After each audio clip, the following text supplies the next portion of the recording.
که تر دې دمه پورې تاسو زموږ چینل نه وي سبسکرایب کړی نو په سبسکرایب بټن باندې کلیک وکړئ. د که ویډیو مو خوښه شوه نو په لایک بټن باندې کلیک وکړئ. د نور سره شریکولو لپاره په شیر بټن باندې کلیک وکړئ. خپل وړاندیزونه او نظرونه د کمنټس په برخه کې زموږ سره شریک کړئ.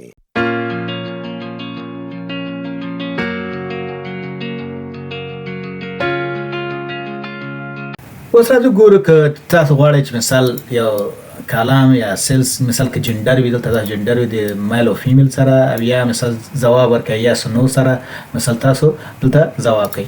زه راځم اول فرمولې باندې کار کوم ورته چې مساوي په دې کې مخکې موږ اینډ کار وکړو اوس اور کار کوو. اور مثال چې ار یو کنډیشن صحیح وي ورته چې د دې د مساوي د چی سره وي د یا سره وي یا د دې سره مساوي وي او بیا ورته کاما بیا راسم دې ته ورته چې مساوي د نو سره وي.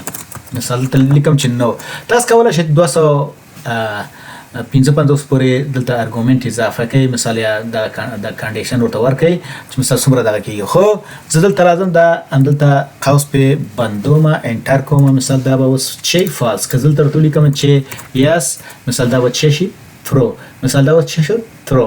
اوس هم دا فرمولا راخلم دیز نه دا کاپی کوم. تاسو کولای شئ د دې په ځای میل او فیمیل خپل د ضرورت ول لس پکې اضافه کړئ. مثال کولای شئ مختلف د خپل ضرورت د اړتیا سره سم تاسو کولای شئ دا راکړئ. سکیپ وهم که فرمولا مې کاپی کړه اوس راځم الټ ډي او ال مثال بیا ال وهم ورته کاستم مثال کاستم فرمولې ته راځم کاستم په دې کې کار کوم ورته چې دا پیس کا کله چې دا پیس کوم که زل تراشم ورته چې میل بس دا نه مني ځکه چې دلته مونږ ورته ویلي چې یس او نو باید ومني.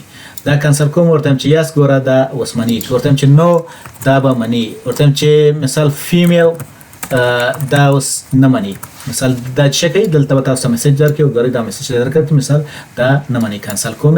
مثال دا چې مثال څنګه تاسو دا سیل ریستراکټ کړئ د دې یو یس نو سره میل او فیمیل لایک او نور دا داسې نور چې کوم تاسو ضرورت یې هغې سره ریستراکټ کړئ یا محدود یې کړئ. مننه چې تر دې دمه زما سره وئ. یو کمنټ چې ستاسو خوښ شوی وي او یا تاسو په دې ویډیو کې نوی زده کړی وي د کمنټس په برخه کې ولیکئ.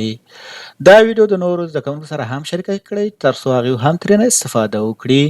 ستاسو نظرونه شریکول او فعاله ونډه ماته انرژي راکوي چې تر څو دغه کورس ژر او په سمه توګه بشپړ کړم. نو ستاسو څخه هیله کوم چې خپل نظرونه یا وړاندیزونه زما سره د کمنټ په برخه کې شریک کړئ.